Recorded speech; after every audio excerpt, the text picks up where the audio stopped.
Assalamualaikum warahmatullahi wabarakatuh. Salam bahagia dan salam guru penggerak. Saya Kamiluddin, CGP Angkatan 7 dari Kabupaten Bukmana, SMP Negeri 12 Poliang Barat. Kali ini saya akan melakukan demonstrasi kontekstual modul 3, yaitu tentang pengelolaan program yang berdampak positif pada murid. Ya, perkenalkan, fasilitator dan pengajar praktik saya selama saya mengikuti pendidikan guru penggerak Angkatan 7 ini, yaitu Bapak Uding SPD MPD sebagai fasilitator dan Bapak Alisani SPD sebagai pengajar praktik. Tujuan pembelajaran khusus pada demonstrasi ini adalah CGP dapat mengembangkan ide dari ruang kolaborasi menjadi sebuah prakarsa perubahan dalam bentuk rencana program atau kegiatan yang memanfaatkan model manajemen perubahan Bagja.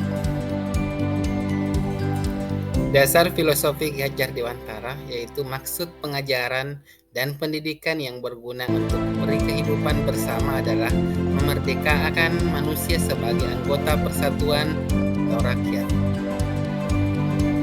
Kemudian komponen profil pelajar Pancasila yang saya kembangkan pada demonstrasi kali ini yaitu pertama, mandiri, menumbuhkan kepemimpinan murid, mendorong murid untuk mengambil kontrol dan bertanggung jawab pada pembelajarannya sendiri.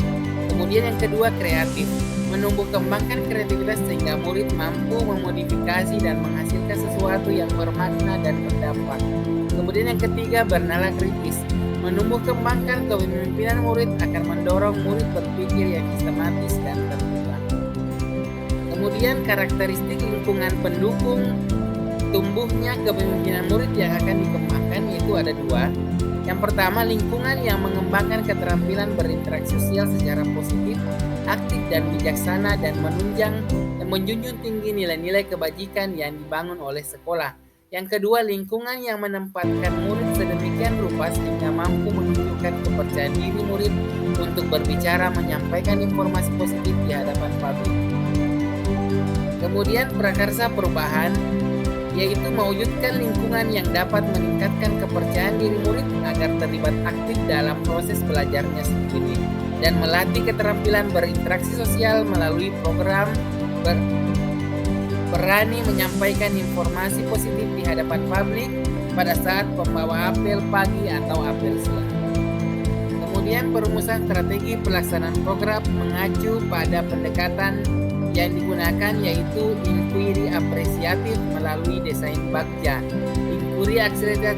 Inquiry apresiatif ini dikenal sebagai pendekatan manajemen perubahan yang berkolaboratif dan berbasis kekuatan.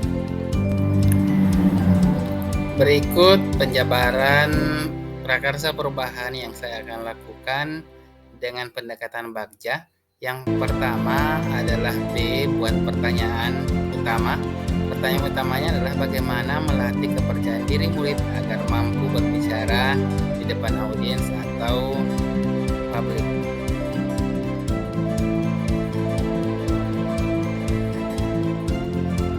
Kemudian tahapan yang kedua yaitu A, ambil pelajaran. Pertanyaannya adalah apa aktivitas yang selama ini bisa meningkatkan kepercayaan diri murid dan melatih keterampilan bersosialisasi. Yang kedua, apa kebijakan sekolah yang mendukung hal tersebut? Kemudian yang ketiga, gali mimpi. Pertanyaannya adalah apa kebiasaan dan hal baru yang kami bayangkan terjadi ketika program sudah terjadi? Kemudian bagaimana perasaan kami saat program sudah berjalan dengan baik? Kemudian tahapan yang keempat yaitu C, jabarkan rencana. Pertanyaannya adalah apakah langkah paling sederhana yang pertama yang bisa dilaksanakan? Kemudian kedua, berapa lama target waktu tercapainya program? Kemudian yang berikutnya, apa saja aset yang mendukung tercapainya program? Kemudian terakhirlah bagaimana cara mengukur ketercapaian dari program. Tahapan terakhir yaitu atur eksekusi. Pertanyaannya adalah siapa yang akan terlibat dalam program ini. Yang kedua, apa saja peran yang dibutuhkan dan siapa yang mengisi peran tersebut. Yang berikutnya, siapa yang bertanggung jawab memonitor berjalannya program. Yang terakhir, bagaimana program akan dimulai. Kemudian selanjutnya sedikit penjelasan bagaimana program ini dijalankan. Kegiatan ini dilaksanakan pada apel pagi, pada hari Selasa, Rabu, Kamis, dan Sabtu.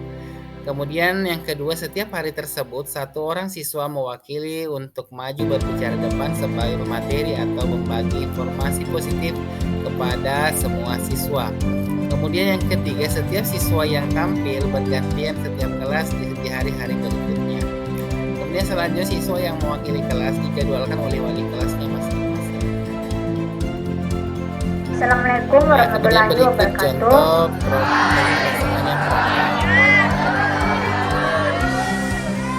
Perkenalkan, nama saya Sinta, perwakilan dari kelas 8C.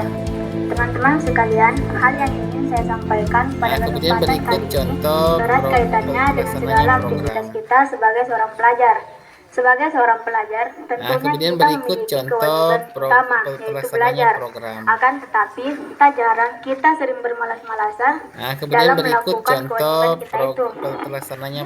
Sebenarnya, apa penyebab kita malas dalam melakukan kewajiban tersebut? Salah satu penyebabnya adalah kurangnya motivasi dalam belajar.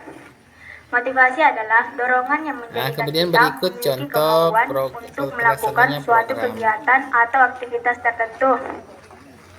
Selama ini, apa yang membuat kita minat untuk belajar? Dapat dikatakan bahwa kita hanya belajar pada saat akan ada ujian, PR, tugas kelompok, dan karena dimarahi orang tua. Belajar yang kita lakukan selama ini adalah sebab keterpaksaan, tuntutan, dan lain sebagainya. Oleh karena itu, hasil belajar kita menjadi maksimal. Mengingat kita hanya belajar pada saat menjelang ujian, sebaiknya kita memperbarui motivasi belajar kita yang selama ini cenderung berlandaskan keterpaksaan menjadi sesuatu yang dijalani dengan penuh kesadaran. Maka kita harus memperbarui motivasi belajar kita, misalnya menambahkan poin keinginan kalian di dalam daftar cita-cita yang hendak kalian raih dalam sebuah catatan kecil. Sebagai contoh, berkuliah di universitas favorit, mendapatkan pekerjaan yang baik, dan memberangkatkan haji kedua orang tua. Jika kalian sedang malas dalam melakukan pembelajaran, cobalah membuka kembali catatan kecil yang pernah kalian tulis. Pasti kalian akan bersemangat lagi dalam melakukan pembelajaran. Jadikan keinginan-keinginan terbesar kalian sebagai motivasi terbaik dalam menempuh segala hal yang akan kita lalui di hidup ini, termasuk dalam hal belajar. Terakhir dari saya, marilah kita bersama-sama tingkatkan motivasi belajar kita yang selama ini cenderung berlandaskan keterpaksaan. Demikian yang dapat saya sampaikan. Jika ada kesalahan mohon dimaafkan. Semoga bermanfaat bagi kita semua. Saya akhiri dengan ucapan wabillahi taufiq wal hidayah. Wassalamualaikum warahmatullahi wabarakatuh.